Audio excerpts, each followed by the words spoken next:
मेरा नाम गौहर हसन है। मेरा ताल्लुक बिहार से है और मैंने 2019 में यूपीएससी सिविल सर्विसेज का एग्ज़ाम क्वालिफाई किया था और मेरी 137th रैंक थी और उसके थ्रू मुझे इंडियन पुलिस सर्विस एलोकेट हुई। मेरे 4 भाई बहन हैं और उनमें से सबसे नकारा मैं ही था पढ़ने में। तो मेरे वालिद साहब जो कि प्रोफेसर थे, अल्लाह उन्हें जन्नत नसीब करे, उनका इंतकाल हो चुका है, वो हमेशा कहा करते थे कि आखिर मैंने ज़िंदगी में बहुत नमाजी थे, बहुत परहेजगार थे, ज़िंदगी में कभी एक पैसा उन्होंने ऐसा नहीं कमाया जिस पे उनको अफसोस हो सके। लेकिन वो मुझसे अक्सर कहा करते थे ये बात कि मैंने ज़िंदगी में आखिर ऐसी क्या गलती की है कि अल्लाह ने तुमको इस तरह का बना दिया। मैंने सीबीएसई से, मेरे ख्याल ज़्यादातर लड़के यहाँ सीबीएसई के बैठे हुए होंगे, मैंने सीबीएसई से 10वीं 2 बार में पास किया था।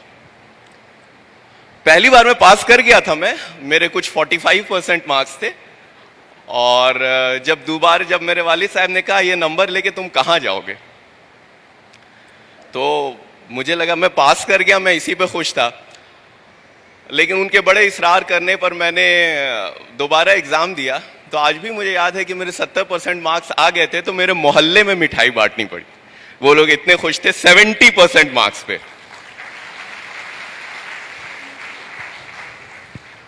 नीट हो गया, मेडिकल हो गया। उस वक्त में नीट नहीं हुआ करता था, मेरे ख्याल से प्री मेडिकल टेस्ट है या इंजीनियरिंग के लिए उस वक्त में AIEEE हुआ करता था। मेरे ख्याल से, मुझे याद नहीं है, मुझे अंदाज़ा नहीं है कि आज के दौर में। तो ये सब तो बहुत दूर की बातें हैं। मेरे वालिद साहब को ये लगा कि शायद ये लड़का इंजीनियरिंग क्वालिफाई नहीं कर पाएगा, इसलिए उन्होंने मेरा एडमिशन डिप्लोमा में करवाया था, डिप्लोमा इंजीनियरिंग में, कि तुमसे बेटा इंजीनियरिंग तो होगी नहीं, बेहतर है कि तुम डिप्लोमा करो, डिप्लोमा के बाद तुम्हें जॉब मिल जाएगी। और उनका इंटेंशन बहुत नोबल था।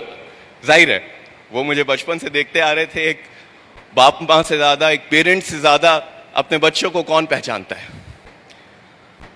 तो खैर मुझे बड़ा ईगो मेरा हर्ट हुआ।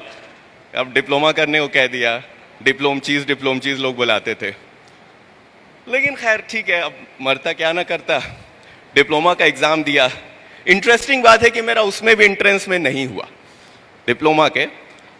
कुछ वेटिंग आई थी मेरी, लेकिन वेटिंग आई थी तो किसी तरह से मैं वहाँ पहुँच गया।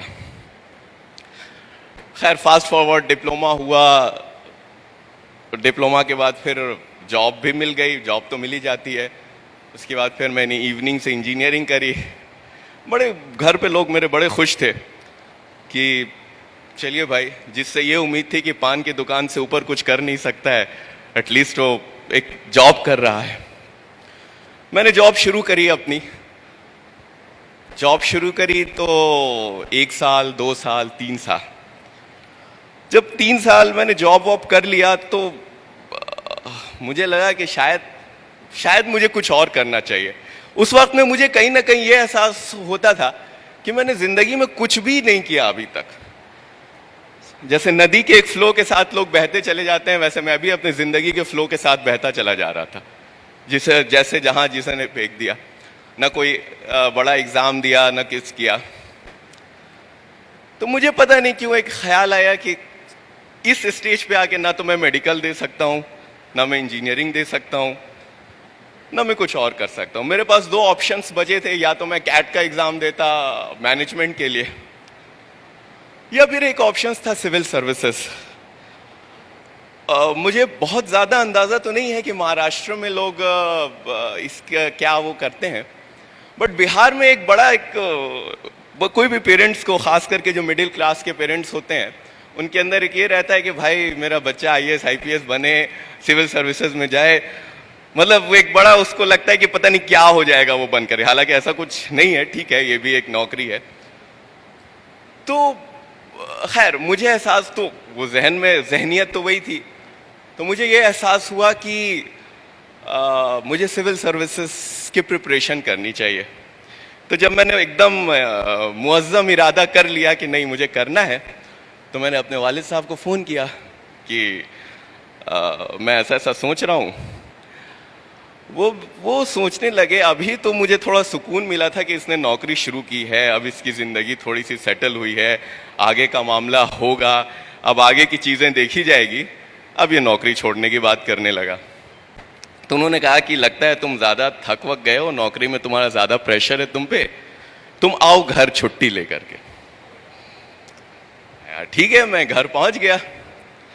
घर पहुंचा, मैंने उनसे कहा कि मैं ऐसा ऐसा सोच रहा हूँ। तो उन्होंने कहा कि तुम्हारा कोई दोस्त तैयारी वारी करने का इरादा किया है क्या? कोई है जो तुम्हारे साथ जो इस तरह का कोशिश कर रहा है, जिसके तुम सोबत में तुमको भी लग रहा है हम भी कर लेंगे? और दूसरा, तुमको अंदाज़ा है ना तुम किस चीज़ की बात कर रहे हो? कहा जाता है ये हिंदुस्तान का सबसे मुश्किल एग्ज़ाम है, तुम्हें अंदाज़ा तो है?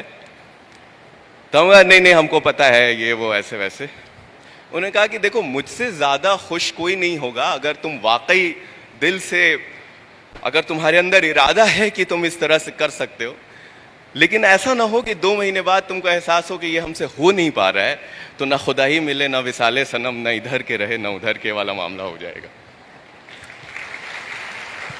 तो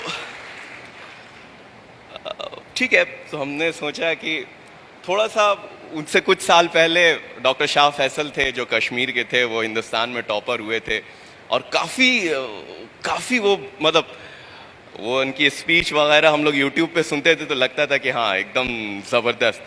वो इकबाल का एक शेर है जो वो बार बार दोहराते हैं, और वाकई उनके पढ़ने से ही मुझे पता चला कि वो कितनी गहराई है उसमें, कितना मीनिंग है कि दयार इश्क में अपना मकाम पैदा कर, नया ज़माना नई सुबह शाम पैदा कर, खुदा अगर दिल फितरत शनाज दे तुझको, सुकूते लाला गुल से कलाम पैदा कर।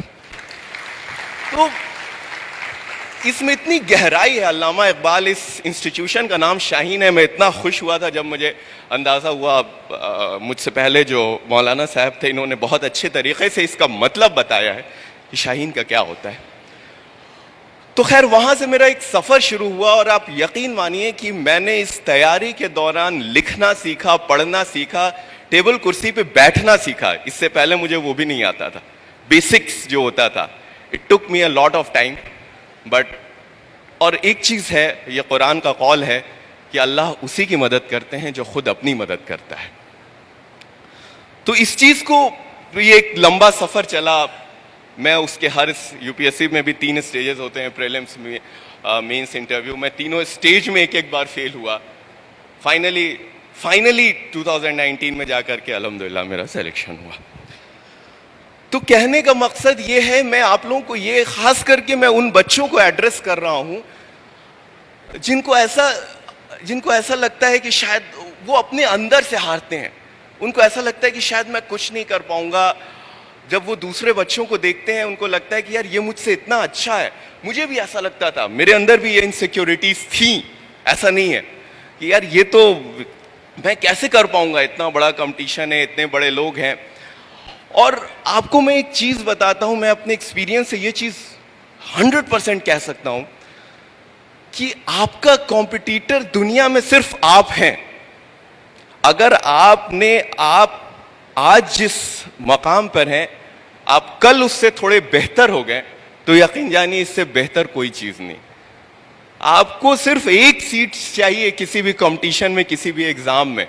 आपको कोई मतलब नहीं है कि दूसरे क्या कर रहे हैं। आपका कंपटीशन किसी और से नहीं है। हम हमेशा अपने आप से, अपनी जहनियत से हारते हैं, हम दूसरों से कभी नहीं हारते। अपने दिल पे हाथ रख के आप सारे के सारे एस्पिरेंट सोचिए कि जब आप जाकर के बैठते हैं एग्जाम में तो आपको पता होता है कि नहीं कि आपका सिलेक्शन हो रहा है या नहीं। आपको ये चीज आपके अंदर पता होती है कि yes I am going to be there और नॉट। क्योंकि आपका दिल आपका आईना होता है। तो अपने आप से मत हारिए। जब मेरा इंटरव्यू में नहीं हुआ था, जिस साल मैंने इंटरव्यू दिया था, मेरे फादर का फ़ोन आया मेरे पास। वो थे, जाहिर है एक वालिद है, एक बाप है, वो परेशान रहता है कि मेरा बच्चा परेशान होगा, नहीं हुआ इसका। इस स्टेज तक आके ऐसा लगता है कि निवाला मुंह तक पहुंचा, फिर वहाँ से किसी ने खींच लिया। क्योंकि आप प्रीलिम्स निकालते हैं, मेंस निकालते हैं, लास्ट स्टेज तक पहुँचते हैं।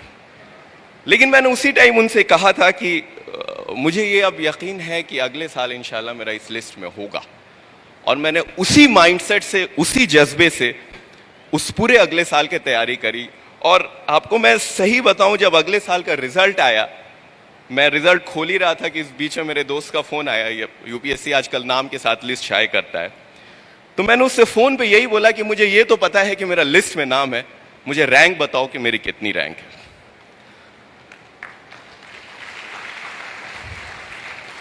और ये मैं 4 बार फेलियर होने के बाद की बात कर रहा हूं। ऐसा नहीं कि मैं पहली बार में, किसी तरह का कोई गुरूर नहीं किसी का, बस मुझे अपने अंदर यकीन था कि हाँ।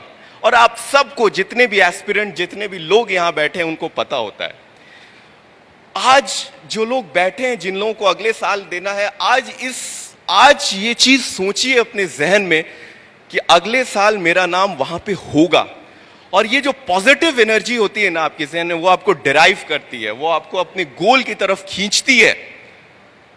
तो आप अगर अपने जहन, आप सुबह सुबह उठ करके आप अगर ये सोचेंगे, yes I am going to be there, जहां आप चाहते हैं, जहां आपके वालिदैन चाहते हैं, जहां आपके पेरेंट्स चाहते हैं, यकीन जानिए आपके पेरेंट्स, आपके वालिदैन आपके लिए इतना सैक्रिफाइस करते हैं कि आप लोग, हम लोग इस चीज का इमेजिन भी नहीं, इसका अंदाजा भी नहीं लगा सकते हैं।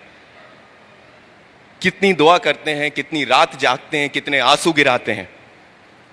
और क्या सिर्फ आपकी कामयाबी, मेरा सिलेक्शन हुआ, उसके विदिन 1 ईयर मेरे वालिद साहब का इंतकाल हो गया। आज वो नहीं देख रहे हैं कि मैं कहां हूं, क्या हूं। उन्होंने अपनी जिंदगी इस चीज में सर्व कर दी कि उनके बच्चे अच्छा से अच्छा कर सकें।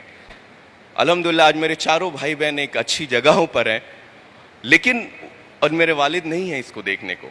तो इसलिए आप सब के लिए, जितने बच्चे यहां पे बैठे हैं, ये सारी चीजें जो है सिर्फ आपके लिए हैं, ये आपके फ्यूचर के लिए हैं। आप इस चीज को समझिए। इकबाल का वो कौल है, खुद ही को कर बुलंद इतना कि हर तकदीर से पहले खुदा खुद बंदे से पूछे, बता तेरी रजा क्या है।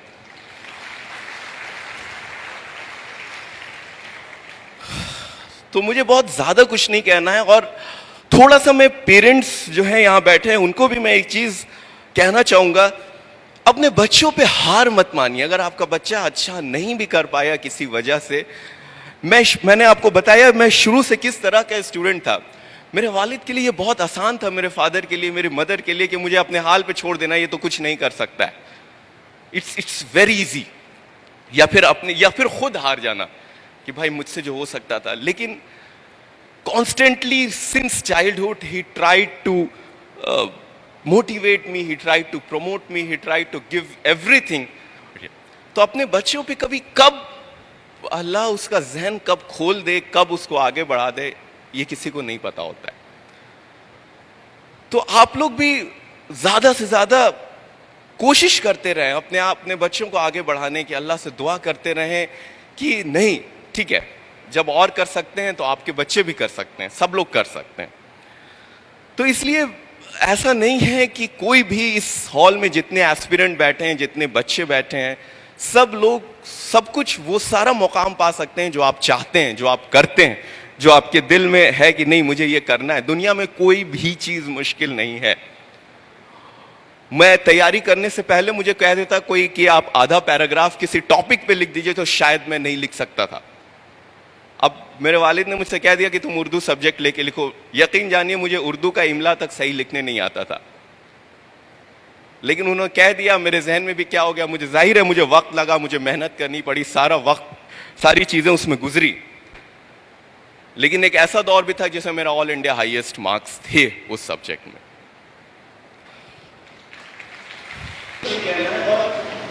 कोई भी चीज दुनिया में, कोई भी चीज मुश्किल नहीं है। Everyone who is sitting here is an Einstein, is a Newton in itself, in himself, in herself. There is nothing which is impossible for him. हर कोई डिफरेंट है, हर किसी के पास अपनी कैरेक्टरिस्टिक्स है, हर कोई डिफरेंट है, हर कोई यूनिक है।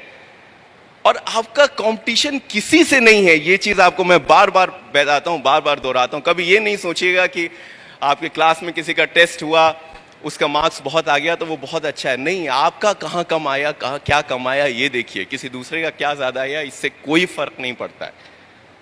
आपका कंपटीशन उससे नहीं है, आपका कंपटीशन अपने आप से है। तो आखिरी में बस मैं उन बच्चों से फाइनली एक बशीर बद्र का शेर है उसको कह करके अपनी बात ख़त्म करूंगा। यहाँ पे बहुत लोग हैं, बहुत बड़े, कि बस एक चीज़ हमेशा याद रखिएगा कि जब से चला हूँ मेरी मंजिल पे नज़र है, रास्ते में कभी मील का पत्थर नहीं देखा। शुक्रिया।